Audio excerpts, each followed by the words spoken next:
বিসমিল্লাহির রহমানির রহিম। আমি আপনাদের সাথে আছি মোহাম্মদ। এক জায়গায় দুর্ঘটনা হয়েছে, সেখান থেকে আমাদেরকে ফোন দেওয়া হয়েছে, এর জন্য আমরা জলদি করে চলে আসছি। না আমরা নিজে চাই চাঙ্গা ভিউ নাই দেখে। হ্যাঁ স্যার, আমাকে লোকাল বেতন দিবেন না। যাই হোক, মৃত ব্যক্তির কথা বলছে, তো আবার 300 বছর আগের মুভি। যারা মারা গিয়েছে তাদেরকে খাজা হসপিটালে ভর্তি করা হয়েছে, আর যারা আহত হয়েছে তাদেরকে আজিমপুর কবরস্থানে মাটি দেওয়া হয়েছে। তো চলুন তাদের সাথে কথা বলি। কিছু লোক আহত হয়েছে, কিছু লোক মারা গেছে, তাদের সাথে আমরা কথা বলবো, তাদের মুখ থেকে আমরা ইন্টারভিউ নেবো, দেখবো তারা কিভাবে মারা গিয়েছে। তার আগে কিছু কথা বলে আপনাদের মাঝে একটি বিজ্ঞপ্তি নিয়ে অ্যাড নিয়ে চলে আসে আমাদের কাছে মোহাম্মদ জানি আলম। তো মেন্টু টাকা ফোন করেছে টেলিস আমাদের বাবা সৌদপুর গ্রামে আগুন ধরতে কিছু লোকের বাল পড়েছে, কিছু লোকের ক্ষয়ক্ষতি সংবাদটি পাবে। তার সঙ্গে শুনতে পাবেন দুপুর বেজে 9:33। তো জনগণ, আবারও চলে আসলাম অ্যাড শেষ করে আপনাদের মাঝে মৃত ব্যক্তির কাছে। তারা কিভাবে মারা গেল তাদের মুখ থেকে এবার শুনবো। যে বাবু তুমি কথা কইবে না ও কথা কইবো, যে কোনো একজন উপরে আইসেছেন। তাহলে আমি তো কই আমি ভালো কই হারমোনি।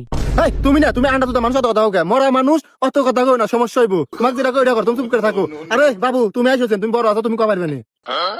এরে বাবু তোমরা এনে কি করো? আর ও দুজনকে মারছো কে? ওর তো কোনো দোষই নাই, ভালো মানুষ। ওকে দেবা করো কে? আরে কাকা, আমরা তো মারি নাই, ওরা মারা গেছে, এলে আঙ্গুর টাকা হয়েছে এই জায়গা। মরা মানুষের কাছে ইন্টারভিউ নিয়ে মুজে ওরা কেমনে মারা গেছে। আমরা খবর কই। ও ও ও ও ও তাহলে তোমরাই সাংঘাতিক না কাম হইছে রে। ও রুকিটা কি কয় রে? আমরা তো সাংঘাতিক না, সাংবাদিক। ও সাংবাদিক। আচ্ছা বাজান যাই হোক, তে বাজান আজকে খবরে কি কি নাটকটা দেওয়া না? এই যে দেখছিলাম কবে তোমার চাষি ভাই থাকতে গেলা, আজকে দিওছ না 7টার সময় দেখমুনি খবরে। দূরু কাকা, কি কও? আমরা হচ্ছে সাংবাদিক, এই জনসাধারণ নিয়ে কাজ করি, সামনে ভোটাভুটি এই নিয়ে কাজ করমু। আমরা যে মরা মানুষের কাছে খোঁজ লিবেলে যে কাকে ভোট দিব, আর তুমি বুড়া মানুষ বেহা হয়ে গেছো, তো তেল কমে নাই, নাটক দেখাই লাগবো। তেল বলে কমে নাই, তেল এর কি সম্পর্ক, নাটকের সম্পর্ক কি? তেল বলে কমে নাই, আমি বলে তেল কমে নাই। এই বাজান, তাহলে তোমরা নির্বাচনের খবর দাও। তো বাজান আমাকে কি দেড় ছবি তোলা যাবো, মানে তোমরা খালি আমাকে দাঁড় করে দিবে যে কোনো পথ। তোমরা টয়লেট মার্কা বদনি মার্কা একটা মার্কে আমাকে দিলেও বাজান, বুঝো নাই? তোমরা সাংবাদিক না, তোমরা এবারে আমাকে চেষ্টা মারতে গেলাম, আমাকে দাঁড় করে দেওয়া বাজান। তোমাকে পাঠিয়ে আমার স্বপ্ন আছে আমি মানে পদ দ্বারা নির্বাচন করবো বাজান, বুঝো না? ভোট না দিব, তুমি খালি দাঁড় করে দিবে। তোমরা হলো সাংবাদিক না দুজন? দূরু মুরব্বী, কি কন, কিসের হলো সাংবাদিক? আপনি তো দেখতেছি ধ্যান যারা সিং করে আল্লাহ। মুরব্বীর মুখের ভাষা কি? ভাষা চেঞ্জ করেন, যদি ভাষা চেঞ্জ না করেন চাপারাটি ব্যাংকে কিন্তু শেষ মু চেঞ্জ করেন কিন্তু ভাষা। এলে আমরা আমার কাজে আসি। কি জানি কলি সাবাই বেরাবি সাবা শেষপি আমার খেতকার খেতকার ই কে ইংলি বেঙ্গালাম একবার দেশ নিচে আমাকে সালন ফোন দিমু বছরে গেল 3 জন্ম দিয়ে আমি চেনস তুই আমাকে আবার নির্বাচন তো ব্যস্তরা আমার গা কাটে ভালো ছিল। এক সেকেন্ড দেই না 2 মিনিটের হয়ে যাবে থেকে। তো আশা করি সবাই ভালো আছেন, আবারও চলে আসলাম। আমরা এতক্ষণ বিভ্রান্তির মধ্যে ছিলাম। এই মুরব্বী যদি কিছু কইবার তাই লাগবে ঘুষাঘুষি, আল্লাহ কিছু কইলাম না। কাকার বয়সের বয়স না হলে 13 বছরই নেই বয়স। যাই হোক, খালি এখন তদন্ত কেমনে কি করবেন দেখেন। রয়েছে তো ব্যক্তি পকেট চেক দাও।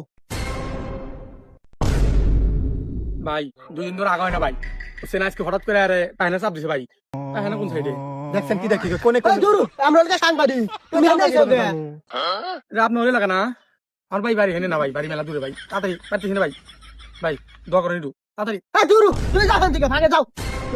এসব মানুষ যে কোন থেকে এসে সাংবাদিকের কাছে? আর তোমরা ঘুমার হয়েছে ওঠো ওঠো, কথাবার্তা কই। ইন্টারভিউ চলে যাবো। কোন জায়গায় আইলাম, ও একজন টয়লেট লিয়ে আইছে, মুরব্বী একজন মার বেড়াইছে। স্যার লাস্ট কথা কয় না এবং নিঃশ্বাস নাই না, তার মানে কি বুঝতেছেন? না তো, তার মানে কি? তার মানে ওরা মারা গেছে। এই ভালো করে তদন্ত করো, ওদেরকে ফরেনসিক ক্লাবে পাঠাও, আর আমার পকেটে যা আছে দেখ আমার কাছে দাও। যাও অভিল, যাও দাও। স্যার ল্যাবে পাঠানো এক দেখো পরিচয়টা জানি না, ঠিক আছে? এ বাবু তোমার নাম? নাম বেঙ্গলি দুলাল খান। আর বাবু তোমার নাম? মোরা আব্দুল কাদের ব্যবসা। বয়স? এটার বয়স দেখি দাঁড়াও, বয়স 48 বছর। আর বাবু তোমার বয়স 99, 2 সপ্তাহ কম, ঠিক আছে? আর বাড়ি কি ওটো হোক বিড়ি খামু আগুন দেন, বিড়ি স্বাদ লাগে এবার টান দিমু। স্যার দেখছেন না কোনকার কথা কোনে হয়? ইবে দিমু দে আগুন দেন, বিড়ি খান না। আমি বিড়ি খাই না। এ কোন জগৎ আইলাম রে স্যার? মুরব্বী বেড়া একজন মার বেড়াইছে, ও একজন টয়লেট আমাকে করে খুঁজ বেরলিয়া, এ বেড়া আইছে বিড়ি খাই বেরলিয়া। তুই বিপদে পড়লাম রে। এলো সে, ল ল ল, তদন্ত করবো না, ল। এ ভাই বিড়ি স্বাদ লাগে, বিড়ি স্বাদ লাগে না। বাড়িতে বোর দ্বারা ঘুম পাড়া পারি না, হেনে আবার ওরা এসে জ্ঞান জ্ঞান করতেছে, শান্তি নাই। এ এ এ এ মরে না হয় বুঝলেন? ডাক্তার মেয়ে এ এ এ এ এ এ, রে এ, আমাকে খবর দিল কেরা? এ আমরা খবর দিল কেরা? আমি ভয় পাইছিলাম। এ হে কবে? আপনি বাহন গাইছে। আমার ব্যাগে ধরতে ধরতে অভ্যাস হয়ে গেছে, তো আমার তুইও